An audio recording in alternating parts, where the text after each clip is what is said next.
Have you ever done so much for someone, given your time, your energy, and your heart without hesitation, only to watch them treat everything you gave as if it cost you nothing and meant even less? Have you ever been the most dependable person in someone's life? Always picking up when they called, always showing up when they needed you, only to slowly realize that they never once stopped to ask how you were doing. Have you ever felt completely invisible? Not because you did nothing, but because you did everything. And people had grown so used to your presence that they simply forgot to see you at all.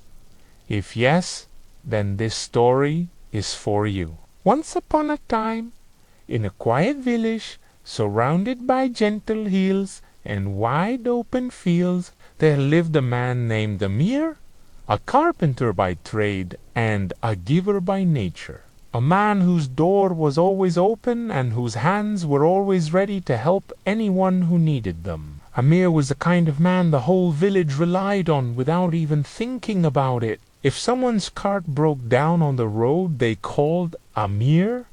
If a family needed extra hands before the harvest, they called Amir. If a child was lost or a neighbor was sick, somehow it was always Amir who came first, always Amir who stayed the longest, and always Amir who asked for nothing in return. He did not help people because he wanted praise or reward. He helped because it felt natural to him, because seeing others struggle while he had the strength to help felt wrong, and because somewhere deep in his heart he believed that the more he gave, the more connected and loved he would feel in return. But a quiet truth was growing in the shadows of all that giving, and Amir could not yet see it. Years passed, and the people of the village slowly stopped thanking him, not out of cruelty, but out of habit. They had grown so used to Amir being there that his presence had become like air to them, something they breathed without thinking, something they only noticed when they needed more of it. No one asked if Amir was tired. No one showed up at his door to check on him. No one brought him food or sat with him the way he had sat with so many of them, because in their minds Amir was simply Amir, solid and permanent, like the old stone wall at the edge of the village, always there, always fine, always ready. Then one cold winter morning, Amir woke up and lay in his bed, staring at the ceiling, with a heavy and unfamiliar feeling in his chest. Not from illness, but from something deeper and harder to name. And he realized slowly and painfully that he had not laughed in months, that his workshop felt hollow, and that the warmth he once felt from helping others had turned quietly into a cold resentment. He was ashamed to admit, even to himself. He sent word to 3 of the people he had helped most over the years. A simple message asking if anyone could come by that afternoon because he was not feeling well and would welcome some company. And then he sat by his window and waited. The afternoon came and passed, and no one knocked on his door. And in that long and heavy silence, Amir finally heard the truth he had been avoiding for years, that he had trained the world to take him for granted by never once showing the world that he had a limit. The following morning, he walked to the far edge of the village, where an old merchant named Elias lived alone in a simple house with a stone well in a front yard. And Amir sat with him and poured out everything he had been carrying. The exhaustion, the emptiness, the invisible weight of being everyone's foundation while no one noticed the cracks forming beneath. Elias listened without rushing,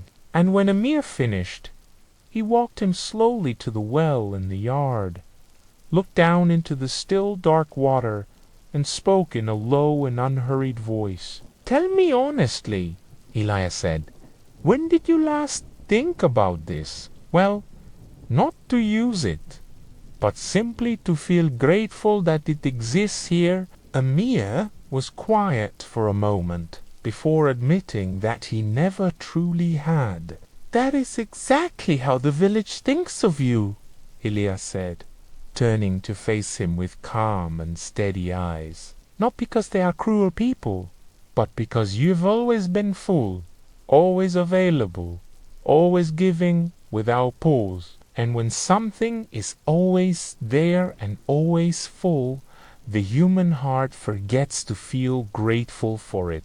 We only remember to value the well when we come one morning and find it dry. He placed a firm and gentle hand on Amir's shoulder and continued, "The well does not punish the village by disappearing forever, but it must be covered in the cold. It must be allowed to rest and refill in silence. And the village must learn that it is not permanent simply because it has always been there. You must teach people how to value you, Amir. Not with anger or bitterness, but by simply becoming a little less endlessly available." Amir walked home slowly that evening, and for the first time in years he closed his workshop an hour early, sat outside in the fading afternoon light, and did absolutely nothing. And strangely, quietly, it felt like the most honest and necessary thing he had done in a very long time. In the weeks that followed, he did not become cold or unkind. He simply became more careful and more intentional with where his energy went. He said no sometimes. He let silence sit without rushing to fill it.